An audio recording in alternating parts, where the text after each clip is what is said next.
అందువల్ల కాకపోతే మనం ఏం చేస్తాం, మన వైపు నుంచి మనకి నచ్చినటువంటిది ఆయన నోటి ద్వారా వస్తే అమ్మయ్య శంఖంలో పోస్తే తీర్థమైనట్టుగా ఆయన కూడా అనేసాడు అనేటువంటిది, అంటే అనిపించుకోవాలి.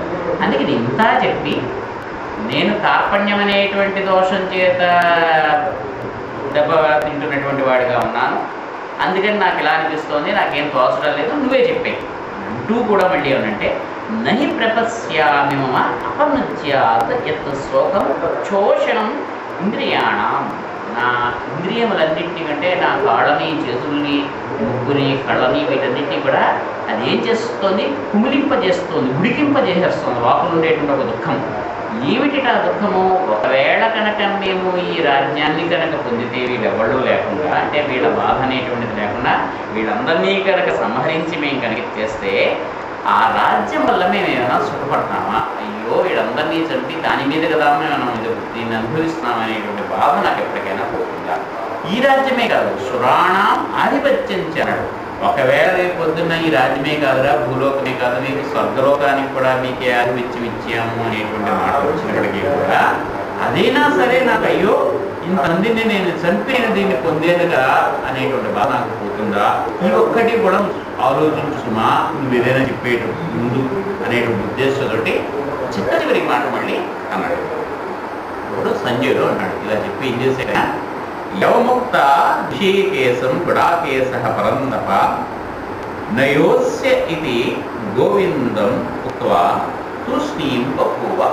అంటే నువ్వేదో తెలిసి వరకు నేను ఇంకేమే యుద్ధం చేయమంటావా అంటావా అని చెప్పి యవముక్త ఋషికేశం గుడాకేశ పరందప. ఈ ఋషికేశుడితోటి గుడాకేశుడు అనేటువంటి ఈ రెండు పేర్లని కూడా ఒకళ్ళని ఇంద్రియముల మీద ఆధిపత్యము వహించినటువంటి వాడిగా చెప్తున్నాడు, ఇంకొకరిని ఈ శిష్యుడిగా చెప్తున్నాడు. ఈ ఇద్దరిని కూడా ఇద్దరు అంటే ఏం చెప్తున్నాడు? కృష్ణుడు ఉన్నటువంటి స్థితి ఏమిటంటే మాస్టర్ గారు చాలా చెప్తారు. భూలోకం అనేటువంటి ఎలా ఉందో మనకి 4 లోకాలు లెక్క పెడతారు. ఈ కింద 7 లోకాలు, పైన 7 లోకాలు, అతల ఇతల సుతల కళాపల కళాప పాడాలు, ఇలాగ మనకి కింద 7 లోకాలు ఉంటాయి. భూభువస్వ మహా సత్యము, ఇలాగా పైన జనము తపము ఇలాగా 7 ఉంటాయి.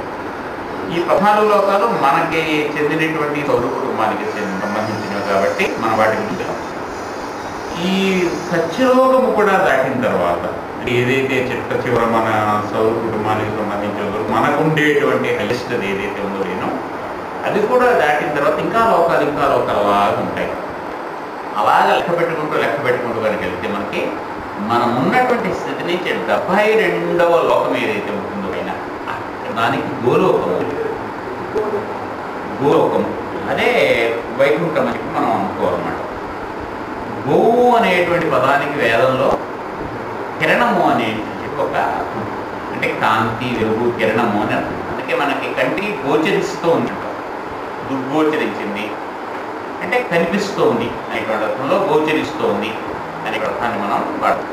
అంటే వెలుగు ప్రసరిస్తోంది అంటే గోవులు అంటే కిరణములు అనేటువంటి వాటి కింద, కిరణములు అనేటువంటిది వెలుగంటే మనకి జ్ఞానము కింద, వీటన్నిటికీ కింద ఏదో గోవులు అనేటువంటి వాటిని ఒక జ్ఞానము అనేటువంటి దానికి జ్ఞానం అనేటువంటి సంపద కింద చెప్తారు. అందుకే వేదాన్ని ఈ పాశ్చాత్యులు ట్రాన్స్లేట్ చేసినప్పుడు ఏం జరిగిందంటే అలా కూడా చాలా మంత్రాల్లో మనకి ఏమిటుంటుందంటే మాకు గోవులని ఇయ్యి అని అగ్నిని, సూర్యుడిని వీళ్ళందరినీ కూడా ప్రార్థించుకునేటువంటి ఉంటుంది. వీళ్ళు ఏం చేస్తారు, గోవులని ఇయ్యి అని అన్నప్పుడు ఈ మునులు వీడు అంతా కూడా వాళ్ళు మామూలుగా మనం అనుకునేటువంటి పశు సంపద అనేటువంటి ఉద్దేశంతో ఆ కాలంలో పశువులే సంపద లేదు కాబట్టి ఒకప్పుడు కాలంలో మనకి వాడు జమీందారు అనేటువంటిది మనకి ఇప్పుడైతే వాడికి ఎంత భూమి అనేటువంటి దాన్ని పెడుతున్నాం.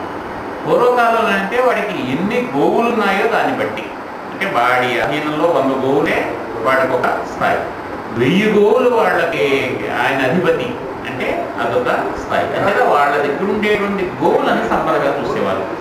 భూమిని సంపదగా చూడడం అనేటువంటిది పెద్ద లేదు, అంటే శుచిగా ఉండేది. వాళ్ళకి కట్టుకోవడానికి ఇల్లు తప్పిస్తే ఆ పొలాలు ఇది అవన్నీ కూడా సాధారణంగా ఎవరికి కావాల్సింది వాళ్ళకు స్వేచ్ఛ అనే వాళ్ళు దున్నుకునే ఏర్పాట్లు అవన్నీ ఉండేవి కాబట్టి దాని మీద పెద్ద వాళ్ళు ఆలోచించేవారు కాదు. మంచిగా గోవుల్ని సంతగా లెక్క పెట్టేవారు.